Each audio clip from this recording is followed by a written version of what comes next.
Assalamu alaikum. I am Hafza Aliza Yaqub. Today we discuss on factors that increase or decrease the tendency to help. यानी कि हम अपना help वाला chapter discuss कर रहे हैं कि किस तरह जो सोसाइटी है उसके अंदर हम हेल्प प्रोवाइड करते हैं या सोशल इन्फ्लुएंस की वजह से हमारा हेल्प हम कितने परसेंट जो हेल्पिंग रेट है वो ज़्यादा हो रहा है। और आज की वीडियो में हम यही डिस्कस करेंगे कि कौन से फैक्टर्स हैं जिनकी वजह से हम ज़्यादा हेल्प करते हैं, हेल्पिंग बिहेवियर के हमारा इंक्रीज़ हो जाता है या हेल्पिंग बिहेवियर हमारा डिक्रीज़ हो जाता है। Objective determine the factors that increase और decrease people willingness to help other, यानी कि ऐसे फैक्टर जो हैं उनको फाइंड आउट करना, देखना है कि वो कौन से फैक्टर हैं जो हेल्प करते हैं इंक्रीज़ और डिक्रीज़ बिहेवियर हेल्पिंग के अंदर। यानी कि ऐसे कौन से फैक्टर हैं, कौन सी वजूहात है जिनकी वजह से हम हेल्प ज़्यादा करते हैं या वो कौन सी वजूहात है जिनकी वजह से हम हेल्प नहीं करते। Research over the years has suggested that in order for a person to provide helping behavior, he or she must notice the emergency, interpret the situation as an emergency, feel personal responsibility to help, decide how to help, and then provide help. यानी कि एक जो person अगर वो किसी को helping behaviour को देखता है उसके बाद वो एमरजेंसी सिचुएशन को नोट करता है और फिर उसके ऊपर एक्ट करके दूसरे पर्सन की हेल्प करता है। For example include volunteer work, donating money और helping a neighbour move a heavy item of furniture, यानी किसी की अगर पैसों की ज़रूरत है तो उसको मनी डोनेट करना, नेबर अगर उसका कोई हैवी फर्नीचर को मूव ऑन करना तो उसकी हेल्प आउट करना। The most striking type of pro-social behavior is altruism, where a person takes on a cost to help another person with no expectation or possibility of receiving a benefit in return. यानी कि altruism क्या होता है कि एक person जो है उसकी हेल्प की जा रही है विदाउट किसी बेनिफिट के या किसी सोच के कि हमें भी इससे रिटर्न में कुछ वापस लेना है। फैक्टर्स अफेक्टिंग हेल्पिंग बिहेवियर, वो कौन से फैक्टर है जो अफेक्ट करते हैं हेल्पिंग बिहेवियर के ऊपर। सबसे पहले देखा जाता है कि वाई पीपल हेल्प, लोग हेल्प क्यों करेंगे। Who people are more likely to help, कौन से लोग हैं जो ज़्यादा हेल्प करते हैं दूसरे लोगों की निस्बत और कौन से लोग हैं जो नहीं हेल्प करते।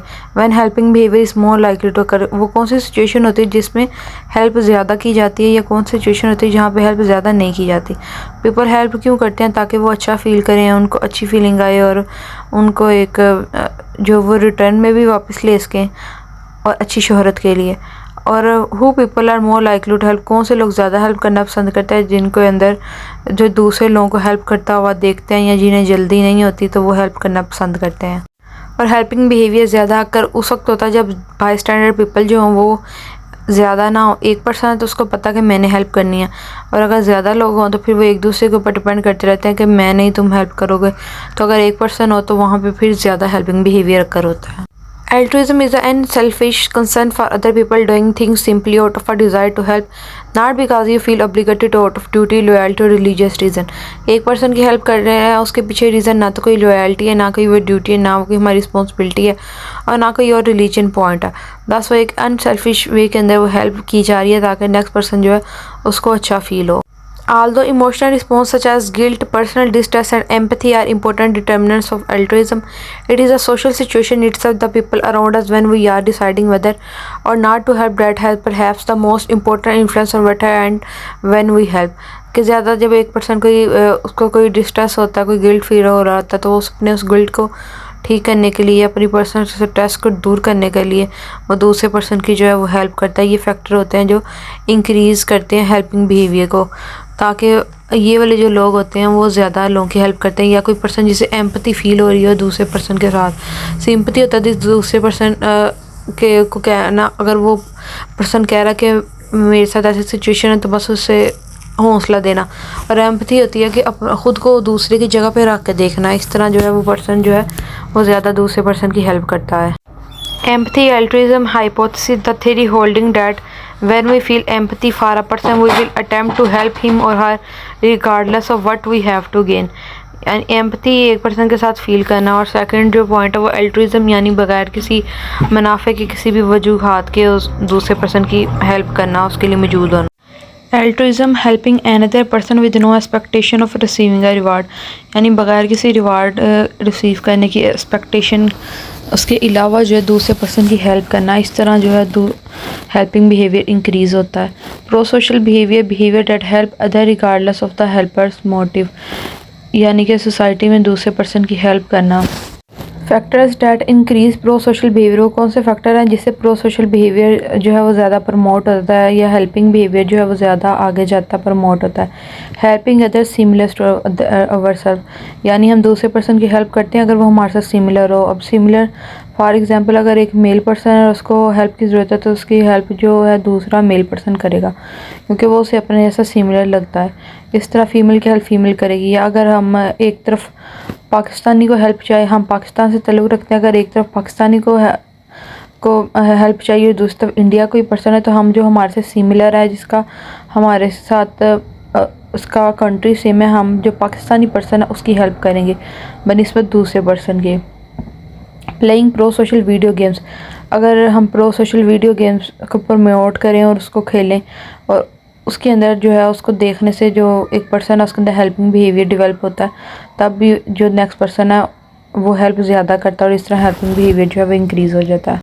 Aspire to pro social model, यानी कि एस्पायर करना प्रो सोशल मॉडल को, दूसरे लोगों को हेल्प करते हुए देखना कि उसके साथ भी जो है वो एक पर्सन के अंदर हेल्पिंग बिहेवियर ज़्यादा हो जाता है। Feeling that reduce our focus on our self, अगर कोई पर्सन डिस्ट्रेस है तो वो अपनी डिस्ट्रेसनेस को जो है चेंज करने के लिए अपनी उसके फिर भी वो दूसरे पर्सन को हेल्प करता है ताकि उसको अच्छा फील हो, इसके साथ भी हेल्पिंग बिहेवियर इंक्रीज़ हो जाता है। सोशल क्लास पीपल वो हैव लेस गिव मोर, अब एक रिसर्च के मुताबिक देखा गया कि सोशल क्लास के ऊपर रिसर्च की गई जिसमें देखा गया कि वो लोग जिसके पास कम है तो वो जो है बनिस्बत उन लोग हैं जिनके पास ज़्यादा वो लोगों की हेल्प ज़्यादा करते हैं। यानी एक पर्सन अगर उसके पास ज़्यादा तो वो इतनी हेल्प नहीं करता, बहुत कम चांसेस होते हैं कि वो हेल्प करे। लेकिन अगर एक पर्सन वो जिसके पास ख़ुद भी ज़्यादा नहीं है तो वो दूसरे पर्सन को भी देखता कि हाँ ये मेरे जैसा, इसको हेल्प की ज़रूरत है, तो वो अपनी चीज़ में से दूसरे पर्सन को भी यूज़ करने के लिए दे देता है। इस तरह भी जो हेल्पिंग बिहेवियर है वो इंक्रीज़ हो जाता है। Factors that reduce helping, social exclusion being left out hertz and may reduce the helping, यानी कि सोशल एक्सक्लूजन यानी सोसाइटी का एक ग्रुप है वहाँ से उसको निकाल दिया जाए तो उससे क्या होता है कि नेक्स्ट पर्सन जो है वो इससे हेल्पिंग कम हो जाती है। यानी अगर एक पर्सन को सोशल ग्रुप से निकाल दे, सोशल एक्सक्लूजन उसकी करवा दे, तो उसके बाद फिर जब उस ग्रुप को ज़रूरत होगी तो वो उसको वही बात याद होगी कि इन्होंने मुझे अपने ग्रुप से निकाल दिया था, तो इस सूरत हाल में वो फिर दूसरे ग्रुप की हेल्प करेगा, वो उन ग्रुप की हेल्प नहीं करेगा। डार्कनेस, यानी कि अगर अंधेरा है, अंधेरे में कोई पर्सन जा रहा है रात को और वहाँ से उसे किसी की आवाज़ आई है चिल्लाने की हेल्प हेल्प, तो लेकिन वो अंधेरे की वजह से, डार्कनेस की वजह से भी वो हेल्पिंग बिहेवियर जो है वो कम हो जाता है। या नेक्स्ट पर्सन को होता है कि रात हुई हुई और पता नहीं मैं जाऊँगा हेल्प करूँगा तो मेरे साथ ही ना कुछ हो जाए। Putting economic value on our time reduces pro social behaviour, यानी कि अगर हम अपनी इकोनॉमिक वैल्यू के अंदर अपने को ज़्यादा हम टाइम देने लग जाए, इकोनॉमिक के हमारे पास टाइम नहीं, हम ज़्यादा बिज़ी हैं, इस तरह भी जो है हम प्रो सोशली के बिहेवियर के लिए टाइम नहीं निकालते और इस तरह भी हेल्पिंग बिहेवियर जो है वो डिक्रीज़ हो जाता है। किस तरह हम हेल्पिंग बिहेवियर को इंक्रीज़ कर सकते हैं? How do we increase helping? Encourage करना प्रो सोशल बिहेवियर को, इंक्रीज़ करना हेल्पिंग बिहेवियर को, डिसीजन करना कि सिचुएशन किस तरह की है, एमरजेंसी सिचुएशन है, हमारी हेल्प की ज़रूरत है, यानी अगर हेल्प की ज़रूरत है फिर उसके ऊपर एक्शन करना।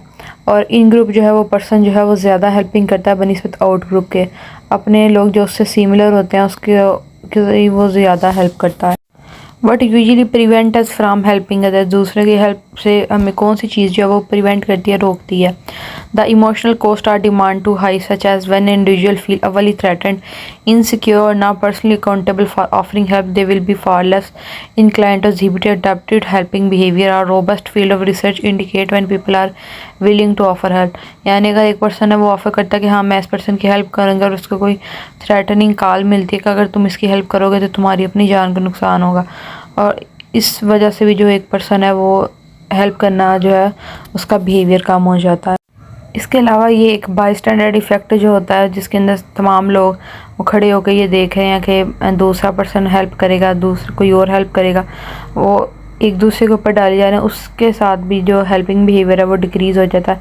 जिसको हेल्प चाहिए होती है वो हेल्प के लिए पुकारा होता है, लेकिन तमाम पर्सन जो होते हैं, अब जिस तरह उधर फिगर में नज़र आ रहा है कि 1 2 3 4 5 और इस तरह ये 6 लोग जो हैं वो मौजूद हैं, लेकिन कोई भी हेल्प करने के लिए आगे नहीं आ रहा। सबको यही है कि मैं हेल्प नहीं करूँगा और जो दूसरा पर्सन है वो हेल्प करेगा।